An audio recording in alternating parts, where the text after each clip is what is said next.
کل کے والدین گھر سے نکل جاؤ آگ کر دو، اولاد اور ماں باپ میں رسہ کشی ہے اور لڑائی ہے اور جھگڑا ہے اور نفرت ہے، نہ وہ ضد چھوڑتا ہے نہ وہ ضد چھوڑتا ہے۔ ماں باپ کو ضد چھوڑنی چاہیے، بچے نادان ہوتے ہیں، عقل کے کچے ہوتے ہیں، تجربہ ہوتا نہیں ہے، ان کے اوپر اگر ہم مسلط ہو کر اپنی ضدوں پر ان کو جھکائیں گے تو وہ ٹوٹ جائیں گے، وہ بکھر جائیں گے، وہ ہم سے متنفر ہو جائیں گے۔ میں قربان جاؤں، والدین کو یعقوب علیہ السلام کی مثال سامنے رکھنی چاہیے کہ نافرمان اولاد کو گلے سے لگا کے رکھا اور کہیں بھی تانا نہیں دیا کہ تم نے میرے بیٹے کو مجھ سے جدا کر دیا۔ فصبر جمیل، صبر کے ساتھ۔ یہ آج کے ماحول میں یعقوب والی صفت اگر باپ میں ہوگی تو کوئی اولاد ضائع نہیں ہوگی،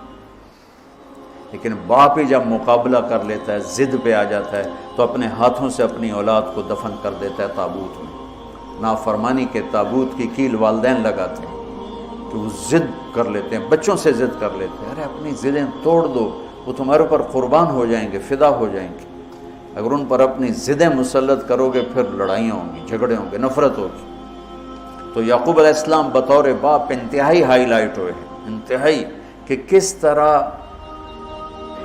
اتنا بڑا جرم کرنے والی اولاد کو بھی گھر میں بٹھا کے کٹھے کھانا کھا رہے ہیں، کٹھے اٹھ، 40 سال سے یہ سلسلہ چل رہا ہے، اور روتے روتے آنکھیں چلی گئی ہیں، اور انما اشکو بثی وحزنی الی اللہ، کہ میں تمہیں تو کچھ نہیں کہہ رہا ہوں، تلا تفتح تذکر یوسف حتی تکون حردا او تکون من الہالکین، ابا جان آپ تو تباہ ہو جائیں گے، برباد ہو جائیں گے، یوسف کے غم میں آپ مر جائیں گے۔ کہا میں تم سے تو کبھی کچھ نہیں کہا، تمہیں کبھی کوئی تانا دیا؟ انما اشکو بثی وحزنی الی اللہ، اللہ کے سامنے روتا ہوں، تمہیں تو کبھی کچھ نہیں کہا۔ یہ بطور باپ، تم بھی بہت سے شادی شدہ ہو، تمہارے بچے چھوٹے چھوٹے ہو چکے ہیں، تم جو مولوی ہوتے ہو بہت جلدی بچے کو جنید بغدادی بنانا چاہتے ہو، پیدا ہوتے ہی سر پہ ٹوپی، دودھ پیتا بچہ سر پہ ٹوپی۔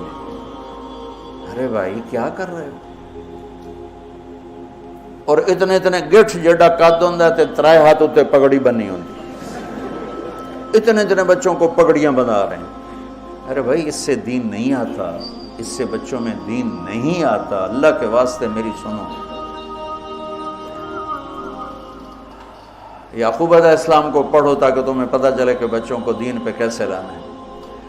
عام طور پر سورہ یوسف میں یوسف علیہ السلام کو ہائی لائٹ کیا جاتا ہے، میں یعقوب علیہ السلام کو ہائی لائٹ کرتا ہوں کہ میں ان کو بطور باپ جو دیکھتا ہوں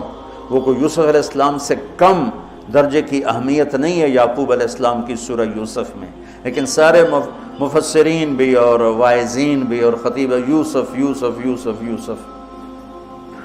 خطیب بھی یوسف علیہ السلام کو ہائی لائٹ کرتے ہیں، یعقوب علیہ السلام کو کوئی ہائی لائٹ نہیں کرتا کہ یعقوب بطور باپ کس طرح قد آور ہیں۔ اللہ کی قسم آسمان سے ان کا سر لگ رہا ہے، اتنی قد آور شخصیت ہیں یوسف علیہ السلام کے ساتھ ساتھ بطور باپ۔ ان کے گرد تو کہانی گھوم رہی ہے، انہوں نے ہائی لائٹ تو ہونا ہی ہونا ہے چونکہ ان کے گرد کہانی گھوم رہی، لیکن اسی کہانی میں یعقوب علیہ السلام کا قد بھی آسمان سے جا کے لگ رہا ہے کہ اولاد کو لے کے چلنا کیسے، اولاد بگڑ جائے، اکھڑ جائے، کیا کرنا ہے؟ لڑائیاں کرنی ہے، گھر سے نکالنا ہے، مقابلے کرنے ہیں؟ نہیں، دب جانا ہے، شکست مان لینی ہے، ہار مان لینی ہے، اور محبت کو بڑھانا ہے۔ تو محبت ایک ایسا جادو ہے جو سر چڑھ کے بولتا ہے اور ایک نہ ایک دن واپس لے کر آتا ہے، لیکن مقابلے، بیوی سے مقابلہ، بچوں سے مقابلہ، بھائیوں سے مقابلہ، مقابلے نے تو ہماری زندگی تلخ اور تباہ اور سیاہ کر کے رکھ دی۔